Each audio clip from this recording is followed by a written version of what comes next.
It was a really hard decision to stay. In fact, we booked tickets twice, firstly to the UK and then secondly to the US. But in the end, both times we agreed we couldn't do it. We had to try and be here. This was our new home. You see, we've only been in this house for 4 months, so everything is still very new.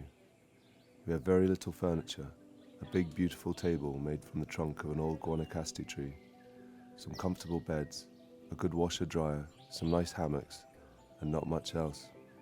But this time last year, we were still watering the concrete foundations and dreaming of what the kids' bedrooms would look like, arguing that they'd be big enough in reality.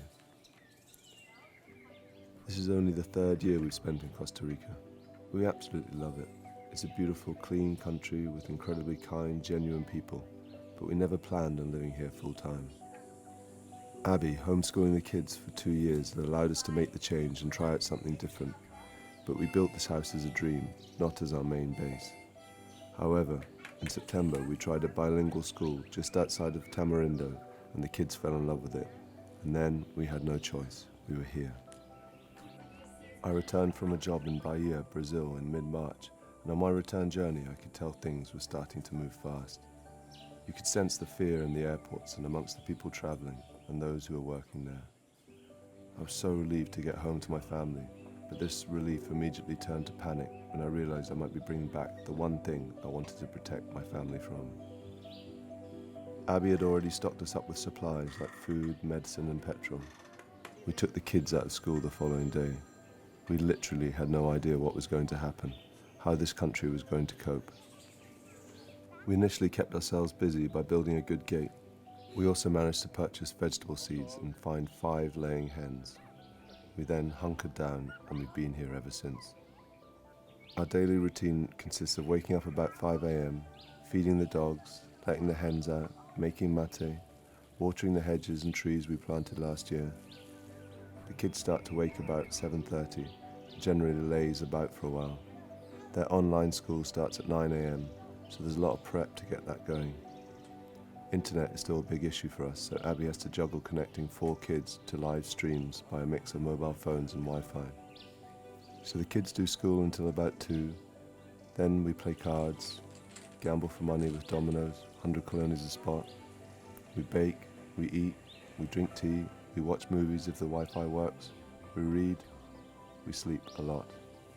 It's worth mentioning that this is the hottest, driest time of the year in Costa Rica. It's generally like 40 degrees every day and 35 degrees at night. It's really hot. Obviously, normally we try and spend as much time in the ocean as possible, but the beaches are currently banned and we're not really allowed to leave our homes unless for essential trips. So we currently make do with lots of cold showers.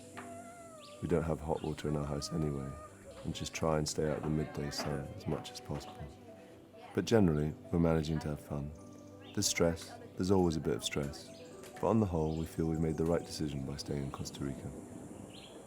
The country has made some strong decisions, and the people have stuck by them, and it seems to be paying off. The kids are happy, and generally that's our barometer of whether we're doing the right thing or not.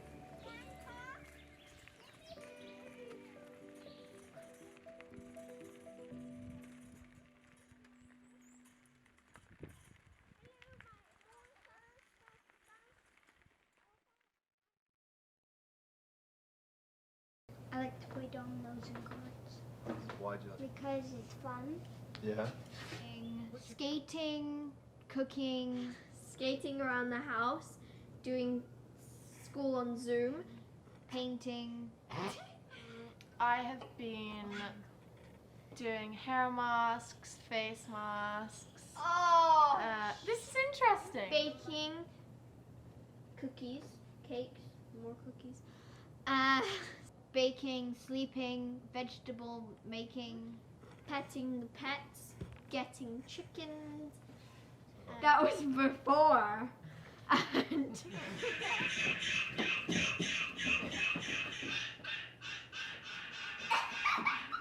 I miss surfing and seeing my friends. Why? Because surfing's fun and seeing your friends is fun. Cool. Alright, see you. What else? What else is there? It's a party, party. It's a party. See a jump!